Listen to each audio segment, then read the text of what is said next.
Hello and welcome to Middle Age Moto. I am out for a Saturday morning ride. It is almost 20 after 7. It's 73 degrees on the clock currently. Humidity is extremely high, but wearing a mesh jacket is definitely helping. And today I wanted to just kind of talk about why I ride, you know, what motivates me to continue to riding, and how sometimes I just don't want to ride, and what happens when I force myself. So my last video, if I figure out how, I'll put a card up here to that video.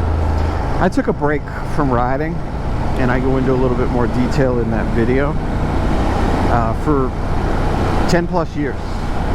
And if you want to know why, go ahead and click on that video. But why I started riding is, you know, at a young age, I was a major dirt bike guy. I always yearned for dirt bikes. So, you know, I started off on a CR80 back in the early 80s, and you know, progressed up through the ranks into a 250, and had places to ride off-road near my house, and it's phenomenal. And then of course, once I got older and it was time to get around, I had you know, the urn, and it was a cheaper way to transition into transportation by getting, you know, a motorcycle on the street. My dad even started us off on Vespa mopeds to just kind of get a feel for the road and get you know, get a feeling of you know, being out there. And I just loved it. I loved the freedom and the air. But as I progressed through life, I grew as just inherited a need for speeds. I was you know, a good kid, but seldom got in trouble other than, you know, almost losing my license because of speeding tickets and racing and all that. It was just kind of in my blood for some reason. And as soon as I got to the point where I could start affording, you know, faster motorcycles, I coupled that with fast cars. I think I bought saved up. I've always worked on a farm as a kid, and then transitioned into, you know, multiple jobs, and went to school and maintained my grades. And my last couple years of high school, I didn't work because I really had to buckle down because my grades my sophomore year dipped. So my junior and senior year, I really buckled down, and I didn't work during that period. But I pretty much worked my whole life and saved. So when I was 19, I bought a 79 Corvette, and, you know, I had the need for speed, and it was a money pit. But I also owned a Yamaha FZR 600 at the time, and the bike was, you know, back then for me was a rocket ship. I think it peaked out at like 80 horsepower or something like that, but the thing was just rip your arm off, you know, for me back in the day. But once I got that feel, it was just, it's like no other. It's the freedom and the wind and the ability to just get out there and just, you know, kind of cruise around. And it's therapy for me. It helps me unwind. So moving to, you know, the Daytona Beach area, which I've said in other videos, I lived near Daytona Speedway, and they had open track days, and I had the opportunity to run an R1, my R1 that I had at that time. I had progressed to a Yamaha R1 on Daytona Speedway on the motorcycle course. Absolute blast. The infield, though, unfortunately is rough. It really is. Meaning, if you ever watched a Rolex 24 or the motorcycle race, you do the oval. We did half the oval, so you were on the oval for you know, turn 1 and 2, and then you dipped back in, and then you had windy twisties through the infield, and then back out on the oval for a loop, you know, a half loop.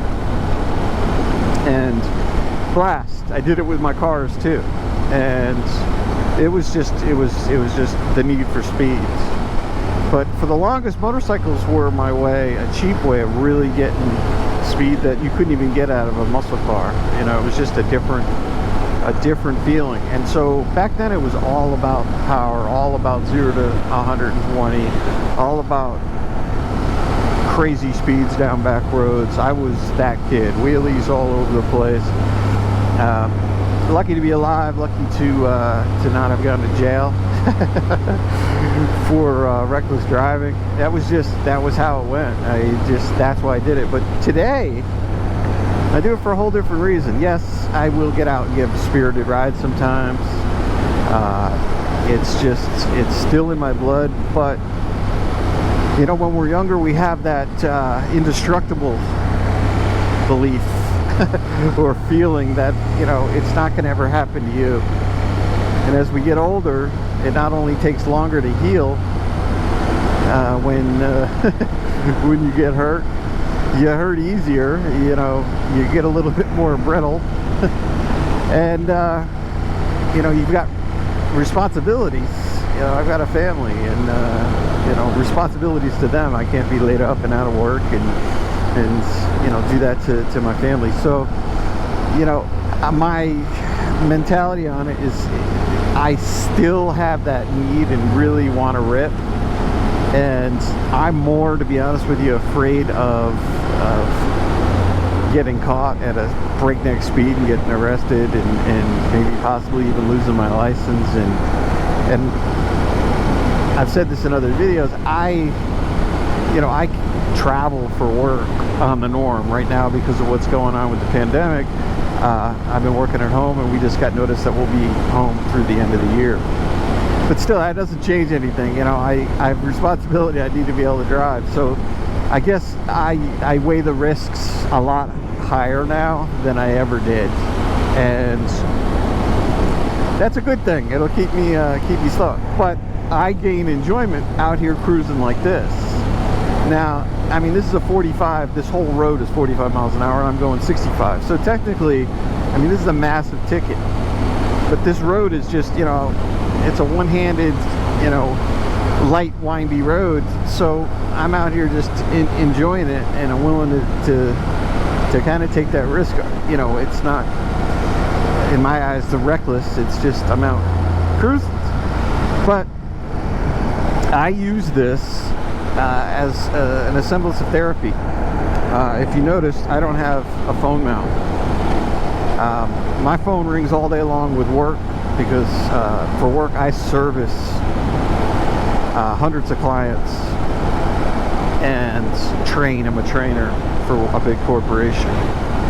So after they're trained, they use me for resources, and I monitor their progress with the solutions that my company and my sales team sells to them. So my phone never stops. I have 2 stepchildren, and I talk to them quite frequently. My wife, you know, just at your day-to-day friends. So this is my time. This is my time. I do have my phone in my pocket, control my GoPro, but I can't hear it and feel it or anything. And people know, you know, my immediate family know, when I'm out on my bike, you know, leave me a message, I'll check it, but it's going to be when I get home. I'm going to be gone for a couple hours. If I'm gone for more than 2 hours, I will do a check in between, but I don't want my phone. Half the fun for me is getting lost or hitting a road that I've never been down, and just kind of seeing where it goes. I know this area enough that if you go far enough in one direction, you're going to run into something that's familiar to you.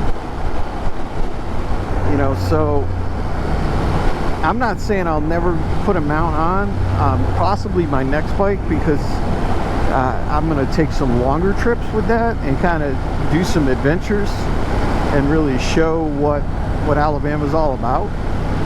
Because when I moved here to Alabama, you know, I had a perception that it was just flat, hot, and there was no beauty. I mean, it's not the most gorgeous place I've ever been to in my life by any means, but from riding on the flat roads in Florida, I'm riding on some nice windy roads. They're hilly. The GoPro kind of flattens everything out, but these are, you know, these are a little bit hilly and windy, and the roads are fun. They're not real technical and super tight, but that's the kind of riding I like to do now. I mean, I'm not looking to get lap times, or, you know, this isn't how I, you know, how I want to be now, how I used to be. You know, these roads wouldn't thrill me, because to really get a rush on these roads, you got to come through here at breakneck speeds. And I've done it. I mean, I enjoy it sometimes, but that's not why I ride now.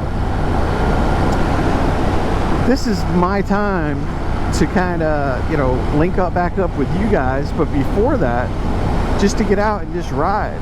And, you know, call me crazy, but I get out here and just have a conversation. That's why you know, one of the reasons why I said, you know, I need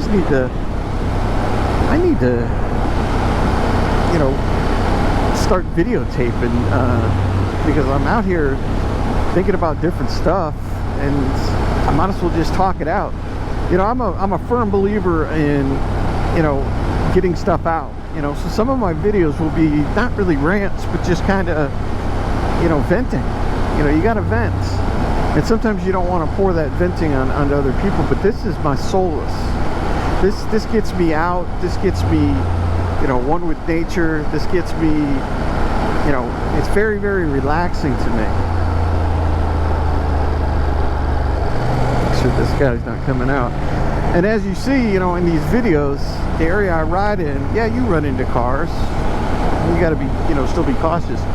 But it's not stressful. I don't ride, you know, for transportation. I ride for soul enjoyment. And man, we have socked in. It's this weather has just changed. I left the house, it was nice and sunny, and now it's hazy. This is going to be an editing nightmare to try to make this look halfway decent, but that's going to be my problem. It'll give me something to do.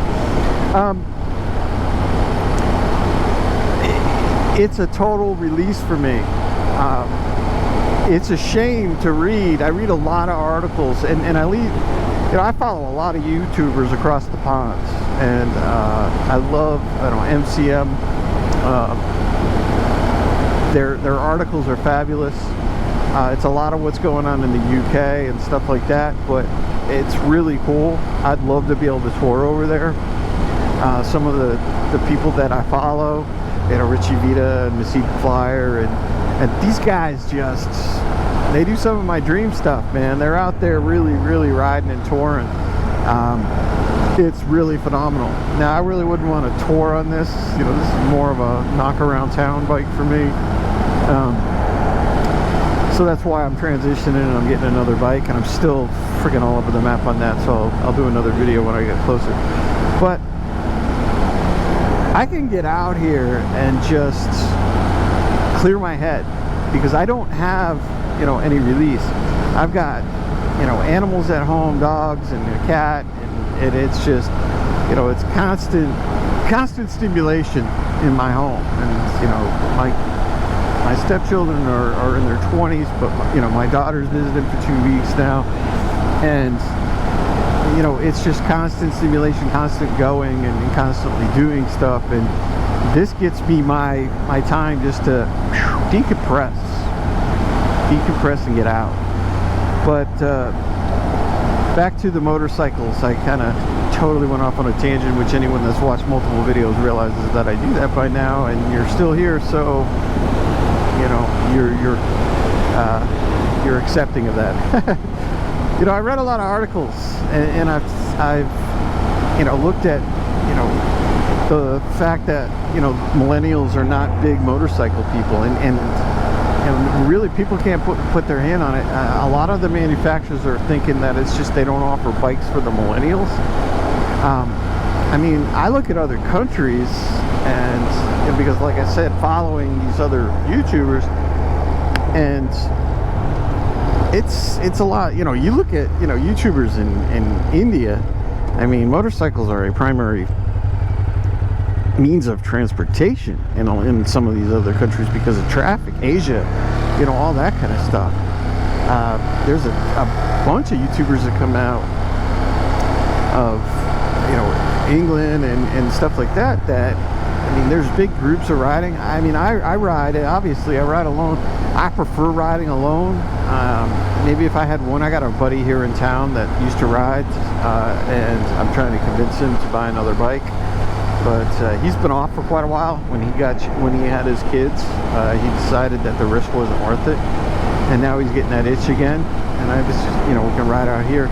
But you know, you watch these manufacturers and their sales dropping. Now Ducati's done fantastic. Triumph is doing fantastic. But in the area that I live in, it's kind of surprising. Florida is huge. There's motorcycles everywhere. You know, you see motorcycles on the road every time you go out.